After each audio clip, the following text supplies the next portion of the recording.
একই অঙ্ক দ্বারা গঠিত দুই অঙ্ক বিশিষ্ট সংখ্যাকে এক অঙ্ক দ্বারা গুণ করার জন্য আমরা একটি ম্যাজিক ট্রিক কাজে লাগাবো। এর মাধ্যমে আমরা এই গুণটি অতি অনায়াসেই আমরা করে ফেলব। এটি আমরা কি করব, আমরা যে কোনো একটি অঙ্ক এবং সেই এক অঙ্ক বিশিষ্ট সংখ্যা দ্বারা আমরা গুণ করব কত, 9 দুগুণে কত 18। আমরা এখানে লিখব 18।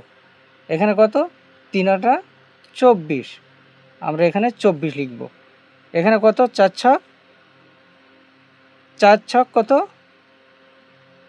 24, এখানে 4 ছক 24 এবং এখানে 5 7 35। আমরা এর পরবর্তী ধাপ কি করব, 8 আর 1 কত, এখানে লিখব আমরা 9। এরপরে আমরা যোগ করছি, কিন্তু এবার 4 এবং 2 যোগ করে কত হয়, 4 আর 2 6, 4 আর 2 কত, এখানেও 6, 5 আর 3 কত, এখানে 8।